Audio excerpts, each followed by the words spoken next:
Saudações, meus amigos! Tudo bem com vocês? Espero que estejam todos bem. Hoje quero apresentar para vocês o top 10 dos casos de fantasmas mais sombrios do mundo. Deixe as luzes acesas quando você conhecer essas histórias arrepiantes de pessoas comuns encontrando o paranormal. Confira a lista mais assustadora que chocaram a humanidade ao longo dos anos. Mas antes de conhecermos mais esse caso, gostaria de pedir a todos que se inscrevam em nosso canal, para receber mais casos como esse, e que não esqueça de deixar o seu like, que é muito importante, e comentem se já conheciam esse caso, ou algum outro caso parecido. Seu comentário é muito importante para a gente, nos ajude a desenvolver cada vez mais nosso canal. Então vamos conhecer mais sobre esse caso, indo agora direto aos fatos. Caso número 1. Não era uma garotinha. Eu estava acampando com meu marido e sua família em um pequeno lago remoto no Novo México. Havia cerca de 10 pessoas em nosso grupo e outro grupo de 6 pessoas no próximo acampamento. Já era noite e os dois grupos faziam atividades típicas, fazer petiscos, tomar os drinks e contar histórias, quando todos ouvimos o que parecia ser uma garotinha gritando por socorro. Nenhum dos grupos tinha filhos com eles, mas todos tínhamos certeza de que estávamos ouvindo uma garotinha e decidimos procurar a área de onde ouvimos os ruídos juntos. Havia um campo atrás de nosso acampamento, e todos nós vimos uma figura branca muito alta, parada a cerca de 30 metros de nós no campo, fazendo barulho. Todos nós concordamos que essa coisa parecia ter cerca de 1,80 m de altura, era magra e tão branca quanto possível. Nós nos aproximamos para investigar, mas o que quer que tenhamos visto começou a recuar conforme nos aproximamos e desapareceu entre as árvores. Durante toda a noite, continuamos a ouvir uma garotinha pedindo ajuda enquanto tentávamos dormir. Caso número 2. Mortos-vivos. Sou enfermeira psiquiátrica e, no início de minha carreira, trabalhei em uma instituição residencial de saúde mental. Um de nossos residentes era mudo eletivo, o que significa que ele não falava, não queria, não podia falar, mas não havia motivos médicos para isso. Ele havia falado anteriormente em sua vida e, de fato, parecia bastante normal naquela época, com exceção de ter quase 2 metros de altura. Ele foi criado no Deep South e entrou para o exército quando tinha 19 anos, mas uma noite ele desapareceu. Ele foi declarado eventualmente desaparecido e morto. 10 anos depois, um homem de 2,10 metros de altura entrou no pronto-socorro do VA Hospital em minha região do meio-oeste e disse à recepcionista: "Meu nome é Marion Duchesne e estou morto há 10 anos." Essas foram as últimas palavras que ele falou. Ele estava coberto de poeira e usava as mesmas roupas que haviam usado na noite em que desapareceu. Ele não tinha nenhuma identificação consigo. No entanto, eles conseguiram identificá-lo, acho que por meio de impressões digitais. A família foi notificada, mas eles disseram que já haviam lamentado a perda do homem, e que quem quer que afirmasse ser ele simplesmente não poderia ser. Eles exigiram não ser contatados novamente. Marion andava de um lado para o outro o dia todo, todos os dias, movendo a boca que parecia falar ou murmurar, mas nenhum som saía. Ele tinha o hábito enervante de jogar a cabeça para trás com a boca aberta, como se estivesse rindo com vontade, mas nem mesmo uma respiração podia ser ouvida. Se eu falava com ele, ele parecia ouvir, periodicamente jogando a cabeça para trás naquele jeito de imitar o riso dele. Vários medicamentos foram tentados, mas não o afetaram nem positiva nem negativamente. A terapia ocupacional não fez nada porque Marion apenas sorria e, a menos que dissesse para ficar parado, ele se levantava e começava a andar de novo. No meu último dia naquele trabalho, a última coisa que vi foi Marion, andando de um lado para o outro no estacionamento, jogando a cabeça para trás para rir. Mais tarde, me perguntei se o tempo todo estive lidando com um fantasma. Depois de tantos anos, ainda não sei. Caso número 3. A parada de agitação. Eu estava dirigindo pelo país com minha mãe e minha irmã quando tinha 16 anos e minha irmã 20. Era tarde, mas estávamos bem descansados e alertas. Estávamos dirigindo por uma interestadual e precisávamos de gasolina e uma pausa para ir ao banheiro, então paramos na única parada de descanso em 200 milhas. Havia uma van cheia de adolescentes em uma viagem no posto de gasolina, bem como um pequeno carro cinza estacionado na bomba à nossa frente com 2 jovens parados do lado de fora. Quando chegamos lá, tudo parecia errado. Estávamos na estrada há dias e vimos muitas paradas para descanso à noite e nunca tivemos medo até então. Minha mãe e minha irmã entraram e eu fiquei no carro. Ouvi os adolescentes dizerem que ficaram assustados e não conseguiram fazer a bomba funcionar, e saíram com pressa. Eu estava observando o carro à nossa frente e os 2 homens não haviam se mexido. Nem 1 centímetro. Eles não estavam conversando. Eles não estavam em telefones. Eles estavam parados ali, imóveis como pedra. Minha irmã e minha mãe voltaram correndo para o carro e quando entraram, os 2 homens lentamente se viraram para olhar para nós sem se mover ou girar o resto de seus corpos, e eu juro, todos nós vimos a mesma coisa, eles tinham olhos escuros como breu e vazios. Verdadeiramente vazio. Não é preto, não reflete nenhuma luz, apenas um vazio. Saímos dali e não paramos até chegarmos à próxima cidade. A pior coisa sobre toda a experiência? Não encontramos o local em nenhum mapa. Sabíamos exatamente em que ponto da interestadual procurar e não conseguimos encontrá-lo nos mapas do Google ou em qualquer mapa em papel que tínhamos. Nós até perguntamos aos moradores sobre o posto de gasolina assustador naquele trecho da estrada e recebemos apenas olhares confusos. Nós viajamos naquela interestadual desde então, e não há parada para descanso. Caso número 4. Ele veio para nós no cemitério. Estávamos dirigindo o velho Subaru do meu amigo por um enorme cemitério. Paramos e descemos uma colina e nos deparamos com um pequeno lago. Havia alguém sentado em uma pedra do outro lado da lagoa. A figura era toda preta e não conseguimos distinguir nenhuma característica além do fato de que parecia um homem usando uma cartola antiquada. Nós estupidamente acenamos e gritamos "Oi!". Ele não demonstrou nenhum reconhecimento e continuou sentado imóvel na pedra. De repente, ele se levantou de um salto, começou a correr para nós na água, e depois desapareceu ali mesmo na água rala, a meio caminho da lagoa. Meus amigos e eu gritamos e corremos de volta para o carro. O carro não pegava e ouvimos algo batendo na traseira do carro. Não era um estrondo constante, mas a cada poucos segundos ou mais ouvíamos. Ninguém estava lá fora, pelo que pudemos ver no escuro, mas algo estava fazendo barulho no carro. Abri meu telefone e comecei a ligar para minha mãe para vir nos dar uma força, mas não tinha serviço. Nenhum de nós tinha serviço de celular. Os próximos 30 minutos foram gastos tentando ligar o carro. Nenhuma batida foi ouvida depois, mas sentimos uma forte pressão ao nosso redor. Finalmente, o carro ligou e ela pisou fundo no pedal. Saímos do cemitério muito rápido. Cruzando imediatamente os portões, todos os nossos telefones recuperaram o serviço de celular. Uma coisa que sei com certeza é que alguém ou alguma coisa estava lá fora, e não era um animal ou um humano. Caso número 5.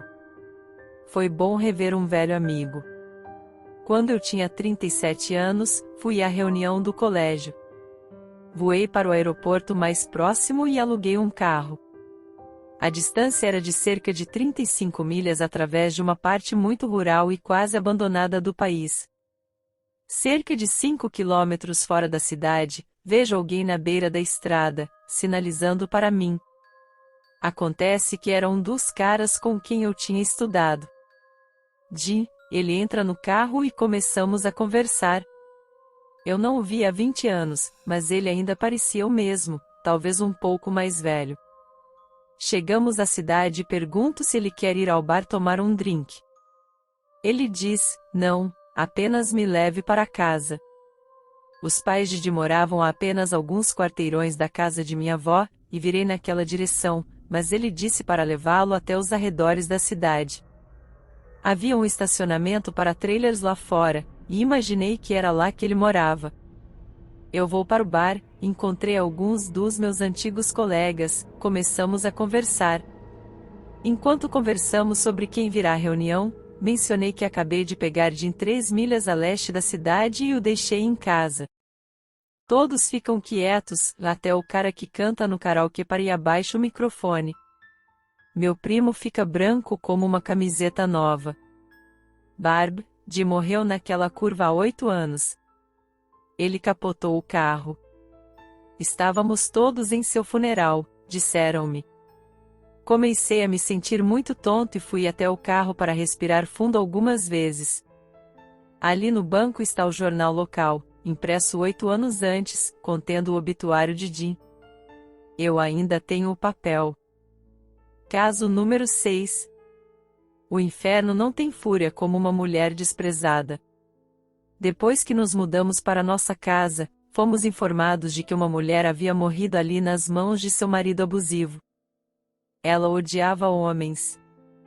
Meu pai acordava com arranhões por todo o corpo e, sempre que meu irmão era mal com minha irmã ou comigo, ele também tinha arranhões. Um dia, meu irmão machucou nossa irmã, ele bateu nela com alguma coisa. Quando ele acordou mais tarde naquela noite, ele tinha o nariz sangrando horrível. No dia em que nos mudamos, meu irmão acidentalmente quebrou o braço de seu irmão gêmeo tentando uma luta livre. Ele jura que teria morrido naquela noite se não fosse a nossa última na casa. Caso número 7. A morte veio para ele.